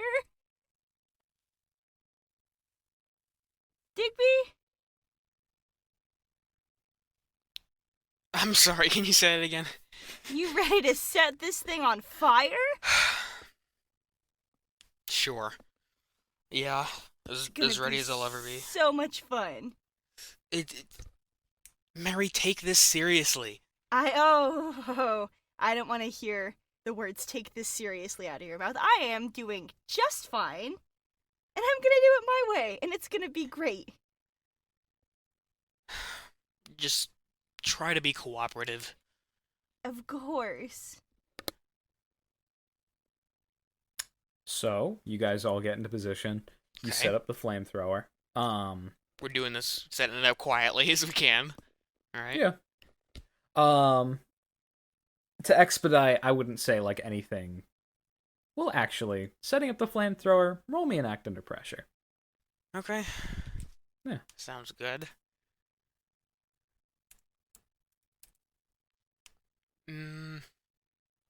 Okay. Holy crap. Whoa. Well, fuck. Unnatural 12. Unnatural 12. Yeah. Alright then. You do it. You do it well. You get everything in place. It's in tip-top shape, I presume? Tip-top shape. Yes, of course. And it's all set up quietly. Where are you guys positioning yourselves? Barkin's he's already above the cave, is he? Yes. So, if you look at the diagram, he's on that first ledge above. Okay. Oh shoot, I forgot I had a shotgun back at the base. I don't know if he would have brought that. I mean, if you want to say that you brought your shotgun, that's probably Yeah, like, even if it wasn't a good idea, it wasn't logical, I could have used my ability. Anyway. Alright, cool, I'll have that. I'd Digby'd wanna I'd guess near the flamethrower. Where in a blind spot. okay. I'm not sure exactly where. Maybe on the opposite side? No. I don't know. So you like a good place to be is set up sort of behind the flamethrower so you can like activate it Cool. when the time is ripe. It'd probably be a good idea to have someone do that. Yeah. So you'd be sort of like to the left of the mouth of the cave, just out of eyesight of like a shallow lookout. What about you, Mary? I'm gonna be next to Digby and magic it. Okay. The sun sets in the sky. It slowly lowers itself down. You can hear a shallow breath coming from inside of this cave. And I'll tell you this. It's hair-raising. Because you can feel every single labored breath growing closer and closer until you finally see it stick its head out Raggy. of the cave. Do either of you signal Barkin? Not Digby wouldn't yet. The head wouldn't be enough for the oil. Agreed. So it sticks its head out, and you can see it sort of raise its nose up and sniff a little bit. And you would see it take its hand and sort of attach it to the top of the cave, digging its claws into the stone. The top of the cave, like, mouth? Yeah. Okay. And it would start to scale upwards. Digby, he's gonna do a little dance and run away now. Probably a good time to, whatever. Signal Barkin. Yeah. That one? Do you want to have Mary do it? Sure. Do you want Mary to do it? Kinda. I have a way to do it. And go for it. I take out my gun. Oh my god. And no, I don't want to do that. It's made out of metal, right? It's like you said it was gold, right? What was gold? The gun. Oh yeah. And yes. I kind of put it in the light so it's like flashing at Barkin. I was gonna shoot in the air, but I think that would make things go to shit way faster. Okay. Huh.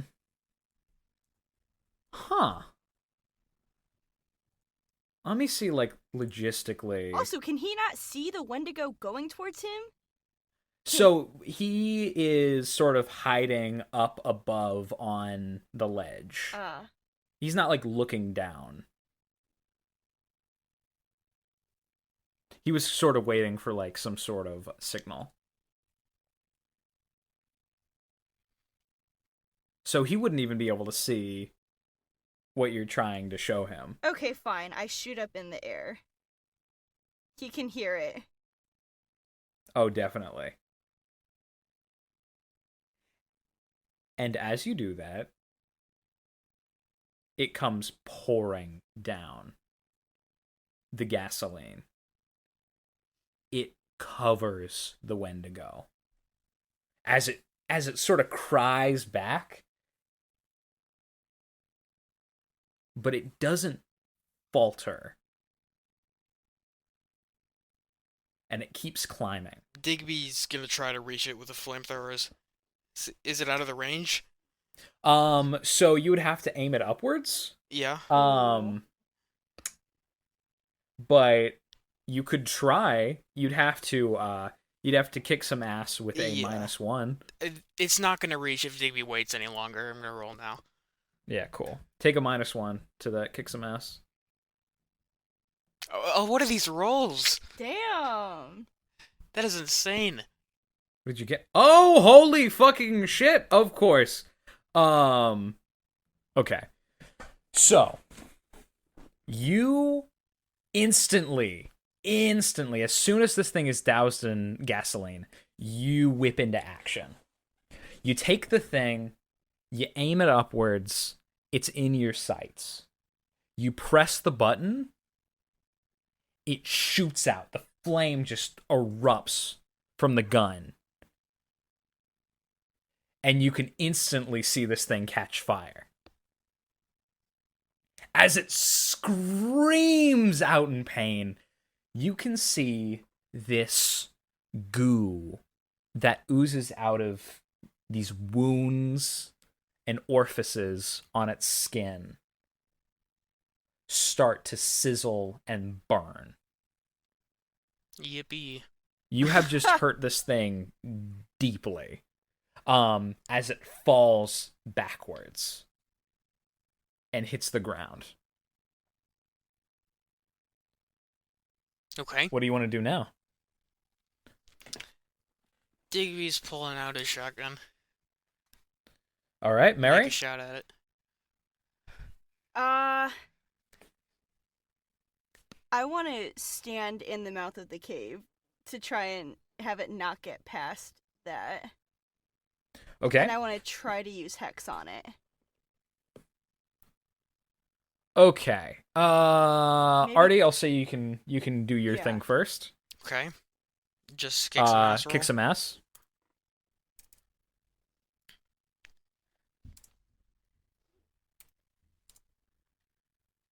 Yikes. No. Okay. There So goes this all my thing- luck. You Does can that take mark an one experience though. Yeah. Yeah. It'll tell you at the bottom if you take experience. Okay. It's covered Oh, in wait. flames, which you Speak- Sorry. first. Can I Oh, interrupt? what's up? Speaking for of luck, can I use on the luck tab it says mark luck to change your roll to 12?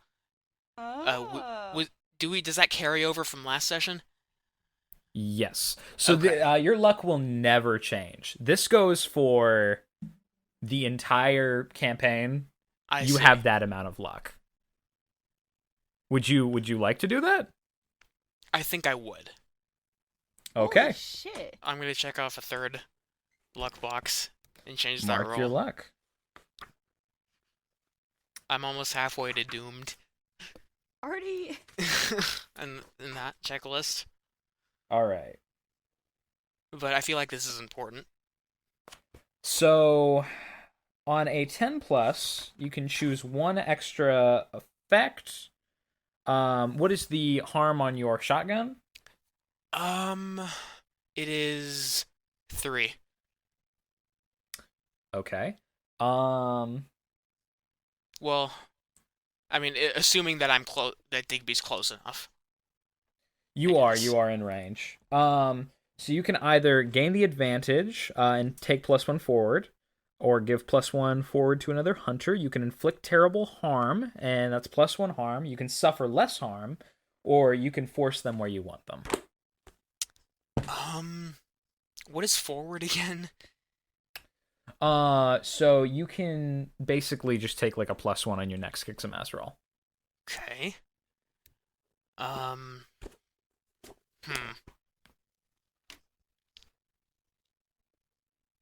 Seeing as Mary's about to do something, I'm gonna give them some forward. Aw. Okay. So you nail this thing in the face. Well, do you want to explain how like you're turning this thing from an abject failure into a success? Digby trips over his own feet and face plants with the gun like stretched out in front of him. He's got his arms in front of him on the ground. And is it as you trip you fire? Yeah. Yeah. That's sick. That's sick as fuck. So you raise your gun up and you trip on a loose rock. But as you fall forward, that's actually perfect. As you nail this thing right in its lower jaw. Shooting shells, just blast this thing backwards. And as it lands on the ground, it looks at you. Part of its skull, like its skull face, has been broken. And you can see the secondary face inside. The image that I have given you guys, I guess that is like the current state of this thing. Huh? Okay. Oh, yeah. Yeah. I'll just repost that. Yeah. But you have just I posted it twice. That's crazy. I know. Woo. Let me just fix that. And you have you fucking fucked this thing up and it's on fire. So you have done a total of 6 harm to this thing already. That's progress. But it rears back as you shoot it, and it brings one of its claws down on you. Ruh-roh. You, Yeah. You take 2 Okay. harm, Okay. and it rakes its claws across your chest. Being that it's on fire, your like shirt catches fire. Oof. Okay. Mary? So is Digby taking 1 damage a turn now until he gets that off or puts it out? Yeah, I'd say until like if you let that fire progress and you have like burning clothing Yeah. on, yeah. Well, there's not really turns in this, but yeah, if I let it go on. Next time you go to take an action, you Mhm. will be on fire. Okay. All right, Mary? She stands there and she's kind of watching this happening, and internally she's freaking out. But she just stands there and it just, I don't know, is thinking about all of this shit that this thing has caused everyone. And it makes her really, really fucking mad. And she goes to cast Hex on it. Inflict harm. That's an 11. Fucking Whoa. wow. Thank you, Artie. For that. On a 10 plus, magic works with that issue. Yeah, you do 2 harm. How do you want to spice this up? I want it to be the pain or the harm or whatever to be stemming from its chest. Okay. So Mary's hair goes white and her eyes go dark, and she starts to levitate a little bit. And you can see the wendigo, its chest convulses. And you can see its left claw goes to its chest as it's overcome by this mania, as it starts to claw at its own chest. Like it feels like there's something trapped inside. Black ooze starts pouring out as this wound has been created. You can see it's still beating heart, protruding. Fun. And it looks at you, Mary. And it takes its legs and sort of pushes off the ground and pounces at you. What do you want to do? I want to try and dodge out of the way. Act under pressure. I got an 8. It's not a total failure. Yeah. So, what you can tell is you can either let this thing grab you and grapple you, or you can take a large amount of harm. Those are your choices. How large are we talking here? I'm not going to tell you how That's large. not fair. Yeah, that is fair. Alright. How many Alright. units of harm are we talking here? I'll let it grapple me. Okay. Never a sentence I thought I'd say. So, Well, you let it take you, and it, like, throws itself and you down the mouth of the cave. oh, Like, it uses its momentum to grab you and, like, lunge forward, and you can feel yourself tumbling with this thing going down. Digby, you are still at the mouth of the cave. On fire. on fire. What do you want to do? Digby's gonna start rolling around in the sand to put the fire out. Oh my god. Stop, drop, and roll. I'm not even gonna have you roll for that. That works. Okay. You are no longer on fire, but it has given the monster more time to start going downwards. Digby's gonna shout up to Barkin. I'm going into the cave. Sorry, that was not good. Digby's going into the cave. I'm going into the cave. Yeah. I'll be back in I'll a be back bit. in Do you like, want I don't know, anything? hour or two. Any snacks? Yeah, Digby's running into the cave. Mary, we're gonna cut to a different scene. It is you back at your house. You are sitting alone and just sitting at the island in the kitchen, looking around. You see that the place is in utter disarray. Like, it's everything has been ripped apart. Cushions have been thrown off of couches. Cabinets have been looked through. Empty bottles everywhere you look. What do you do? I run upstairs, grab a notebook and a pen, and I leave a note for my dad.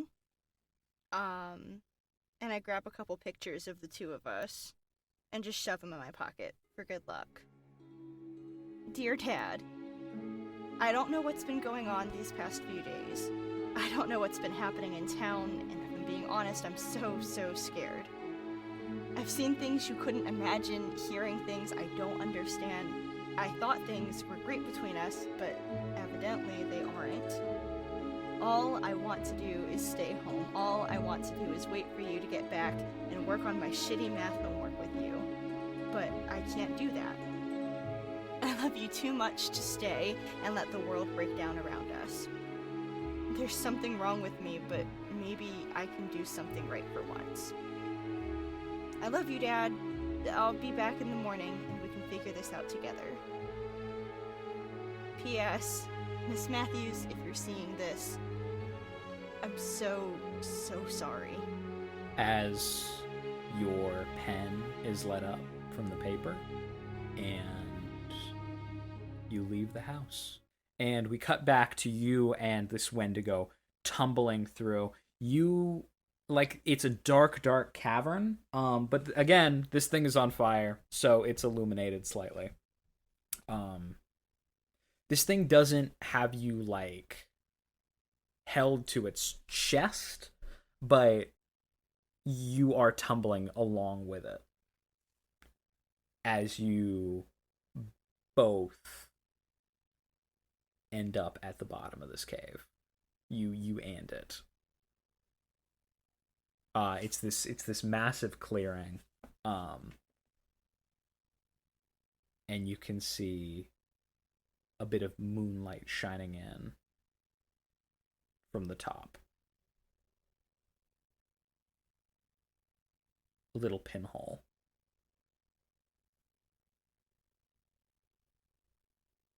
This thing is stunned on the ground for a moment. Enough time for you to get up and collect yourself.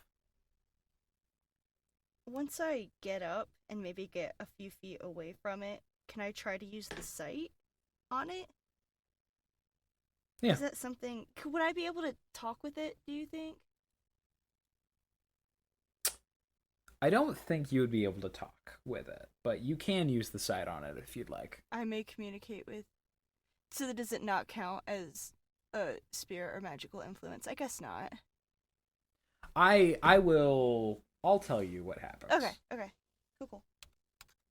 So when you use the sight on it and your eyes go dark, you look at it and you can see above its head you saw the spirit in the library earlier, this sort of bluish flame. It's the same thing. The rest of it becomes nothing, this void, but you can see its spirit. This is wrong. The spirit that you saw earlier was consolidated. It was sort of like a rounded, like a will-o-wisp. This has grown exponentially. You can see its spirit extends out of every single part of its body. You can see it has this sort of multicolored tint to it. This is not a normal human spirit. There is nothing left. Its heart is exposed, right?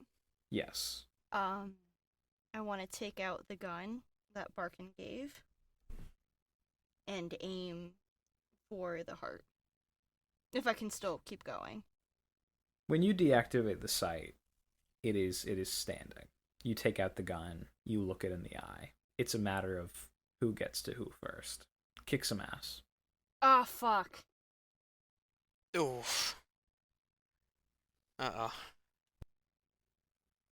So, Mary, you choke.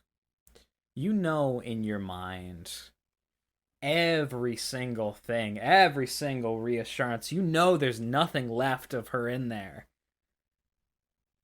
But out of the corner of your eye, you see it. This hodgepodge person, sealed together by this black goo. You can see it limping. It's on the floor, on the ground. It's convulsing. Moving like a worm, not like a human being. This disturbing image is enough to distract you as it bolts forward and rakes a claw up your arm, and you take one harm. And then it grabs your arm with its other claw. It hurts. There's fire. You take another harm. But then, worst of all, it uses its strength to start to bend. You can feel the bones in your arm start to pop. Oh! And creak. Jesus. Artie, this is when Digby would arrive. Alrighty. You have a moment to stop this from happening. I'm assuming I still have the gun. Yes, you do. All right. Does Digby have like a clear shot? Or You. So to survey around you, this is a round chamber. It's around, I'd say, 50 by 50 feet.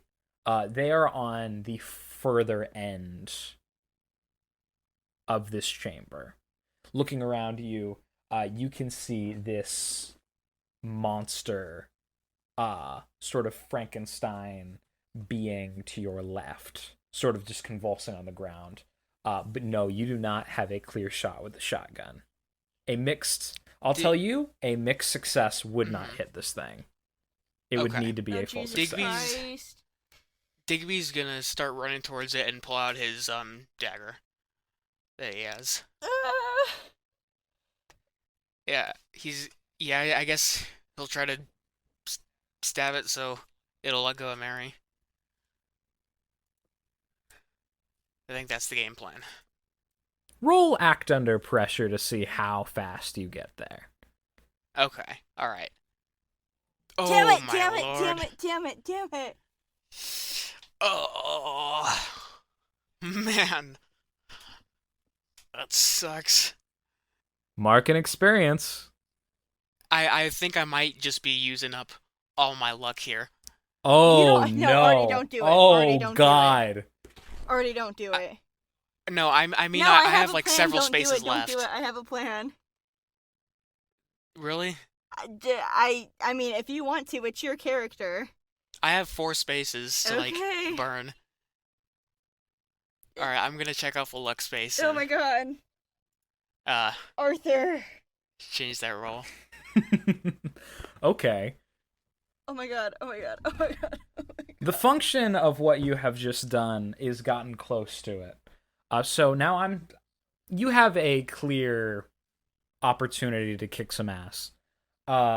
Which means that a partial or full success would distract it from breaking Mary's arm. However, a failure will still be a failure. Roll to kick some ass. Alright. Digby's gonna use the knife. Okay. Alright, please. Okay. How does that play out? You jam it into its arm. The arm that is currently bending Mary's. It screams in pain, whimpers. And then it swings its arm back, and the butt of your knife goes straight into your throat, knocking the wind out of you. Oof. Oh! Okay. Is that a point of harm? Yeah, that's another point of harm. Yeah. Your knife goes clattering to the floor. It's about 10 feet away from you. Mary, I'd say it's your opportunity to do something. Your arm is still sore, like really sore, but it's not broken. Okay. I had a thought. Okay. If I fuck up the Frankenstein's monster over there, that'll be enough to distract it, right? Very much. Okay, then I want to try and cast Hex on to break the thing that's precious to them. Okay. Use magic. Okay. What the fuck? Oh. Oh god, oh god, oh god, oh shit, damn fuck. I would recommend that you... I'm not going to, because we don't get those back. Yeah, but we're not in a good... We're not in a good situation here. Where's Barkin? How come he's not trying to come help? It's his decision to stay out there or come in. I don't know where he is. Quentin's decision. He's a little broken man. Okay, cool. Yeah. Please, just like... It's just one. I'm not doing it. Because it does something different for me than it does for you if I use up my luck boxes. I don't even know what it does to me, so. No, I have a little But- special thing that it Okay. does. I don't want to do that. Cool. Alright. So here's what I'd say. You definitely succeed in trying to break this thing.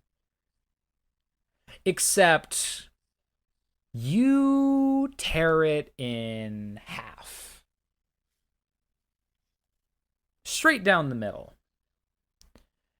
As these two sides come lumbering towards you. Crawling across the ground, leaving this oozing black goo in their wake. As they wrap their hands around your ankles.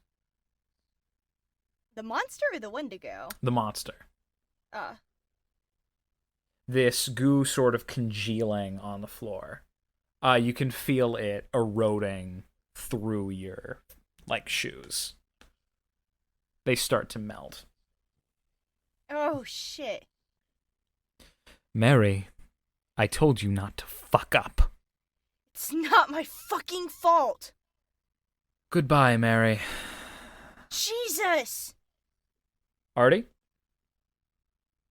Would you like to do anything? You could All right. shoot the wendigo. Yeah, Digby's gonna pick up the shotgun and do just that. Kick some ass. Okay. Let's see how many failures we can roll in a row. Bro, Ah! please. Is that like a that's a That's failure, an abject right? failure. Oh. Yeah, I'm not using more luck. All right. So, as you fire the shotgun, you hit the monster, and the wendigo rears back in anger. And it takes you by the throat, pins you to the ground, and starts to claw at your chest, trying to dig its way inside. Ugh. Take 2 harm. Okay. How much harm are you at right now? I am at 5. I'm at unstable. Oh my god! 2 away from dying. All right. Mary, you can feel this acidic goo. It's about to reach your feet. What do you do? Jesus Christ. What's gonna do better? I try Hex again. This time directed at the wendigo. Okay. Because I have a feeling that the only reason this monster is doing anything is because it's controlled by the wendigo. All right. So, Go for it. not much I can do, is there? I got a 9! I got a 9, baby! All right. Glitch time. Ugh! So what would you like to do with the hex? I want to send 2 harm towards the wendigo. In the back of your mind, you hear, Mary, I can give this to you. But it requires me to sort of take away the thing that you gave yourself. What are you talking about? Remember earlier how I said you used a spell called Absolution? Yeah. Well, you used that spell to absolve yourself and Digby of, well, any terrible things that happened in your life. That basically goes back and retroactively changes the course of your life into its perfect, ideal version. Back to when you never faced the wendigo, when things with your dad were a certain way. It's already gone. You're not in that little pocket dimension you created for yourself anymore. But your mind, it still works that way. You're still in La La Land, so to speak. And you've been pushing yourself. The more you use your powers, the more it dissolves. And if you do this, it's gone entirely. You'll remember everything. You'll have 2 sets of parallel memories. Fucking fine. Fine. I want this thing gone. I don't really have much of a choice, do I? You remember what happened. You remember failing to stop the wendigo. You remember every encounter that you had. You remember the fights with your father. You remember everything from the original run. And a little bit more that you don't know. You remember failing to defeat this wendigo, of course. You remember breaking down in tears. But then you remember it escaping and Dakota mutating into some sort of creature and killing it, stopping it. But as soon as that happened, that creature became out of control. It went into the town of Nirvana and started murdering everyone. Every single citizen was torn apart, one by one, until, well, it became too much on the town. And everyone's minds exploded. And in that moment, you cursed Dakota's name. You cursed his memory. You cursed his existence. And as your hair went white and your eyes went dark, you essentially undid Dakota Burns from ever having existed in the first place, as he was swallowed up into the ground. And that's when everything reset. That is the thing that you did. And as you come to this realization, your eyes clear up, your memory's intact. How do you finish off this monster?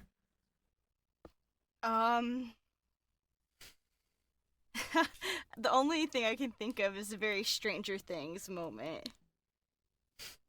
Where she just stands there and screams at it until its head explodes, like everyone else in town.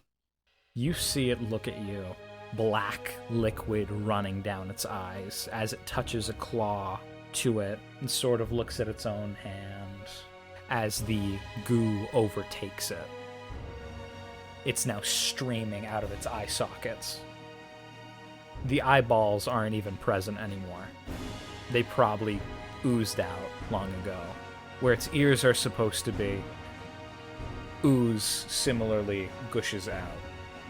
Until finally, it attempts to plug up these holes. Pressure builds, and finally, in one great final moment, it explodes, and its body falls limply to the floor. The monster at your ankles falls limp as well. The goo evaporates. How we doing, gang? Traumatized. Doing just fine. Yeah, yeah. What do our characters do? Well, Digby's dying. Digby is probably like in and out of consciousness, I'd assume. Oh, Digby, you are so fucking in and out of consciousness. It's not even funny. Yeah. Is the first aid kit on you? Did you bring that? Did he? You know what? Let me roll to see if he did bring it. I feel like I kind of forgot to mention that I would bring it, but if he has it, I don't know. This is good. I like the roll. Okay. Let me see. It's roll sharp. 13. Wow. Okay. He's super. He's super. So has that. Digby did bring that kit with him. Yeah. It's there. I want to try and to patch up something. Okay. So he can at least get out of the cave with me. So how much time are you spending patching him up? 30 minutes, an hour, or an hour and 30 minutes? What? Every 30 minutes is 1 harm healed, right? Yep. Okay. And how much do you have? 5? I have 5, yeah. Then I'll spend an hour to get him to be at least okay. Okay. You patch him up. You administer some anesthetic, just to let him like relax and let his body fall asleep.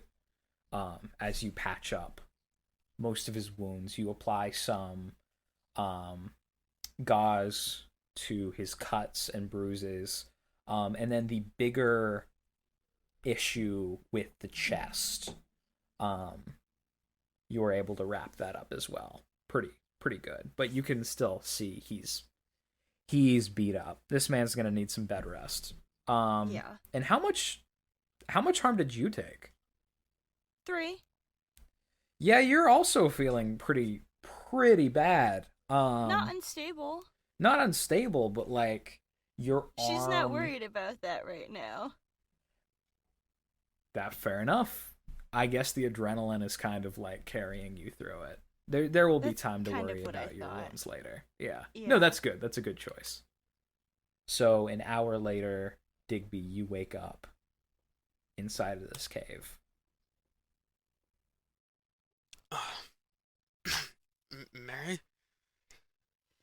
Hey. Spoiler What alert, happened? everyone's still alive. Oh, thank God. Did you do this? Oh, I can't think straight. Yeah, buddy. It's gonna be okay. Where's Barkin? You think he came down here? He's probably still up on the cliffside. Oh. You wanna get out of here? I wanna go. Yeah. I wanna go. Okay. I might need a little help. Yeah. Well, Fair. Come on. And she kind of tries to pull him up. It hurts for both of you guys, but like it's Yeah. it's fine. It's fine. And you carry him up and out? Yeah. Cool. As you guys emerge, you can see the full moon illuminating the rest of the quarry. It's over, finally. It's that sort of calm that you guys hadn't experienced in that deep, dark cavern, still looking at its dead corpse. But the first breath of fresh air is definitely nice. What would you want to do after you emerge from the cave? I think I can't speak for Digby, but I'd want to at least try to get home. Okay. would it be good to locate Barkin? Oh yeah. Yep. Where would you guys look for Barkin? On above the cave where he was, I guess. We could just yell. Ayo! Yeah. Was good. You get no response. Ugh, shit. Mary, how long was I unconscious for? An hour, give or take, I think. I don't know, it's hard to tell. Okay. That's a lot of time for Barkin to make a decision, to Maybe he just went do home. something. I don't know if he's here. So you guys are sitting like in the mouth of the cave saying this right now? Oh god, did he turn into Sure. a monster? I don't know. God damn. You would still be able to feel some of the gasoline like dripping off of the side of the ledge this black liquid Okay. dripping down. But you realize you hadn't been looking at it close enough. It's partly black liquid, and it's also partly red. Oh, yippee. Do we just like both notice that at the same time? I Or, mean, Yeah. I'm assuming I would assume so. yeah. we should get to the top. Yeah. Rock climbing. Yay. Yippee. Yeah, I guess we're heading to the position Barkin was in. All right. And once you guys get up there, you see Barkin without an arm Ooh. as it lies 5 feet away from him. He has gashes all over his face and neck, and you can see he's not breathing. Okay. Several feet away from the body, you would see written in blood, "I will never forgive you."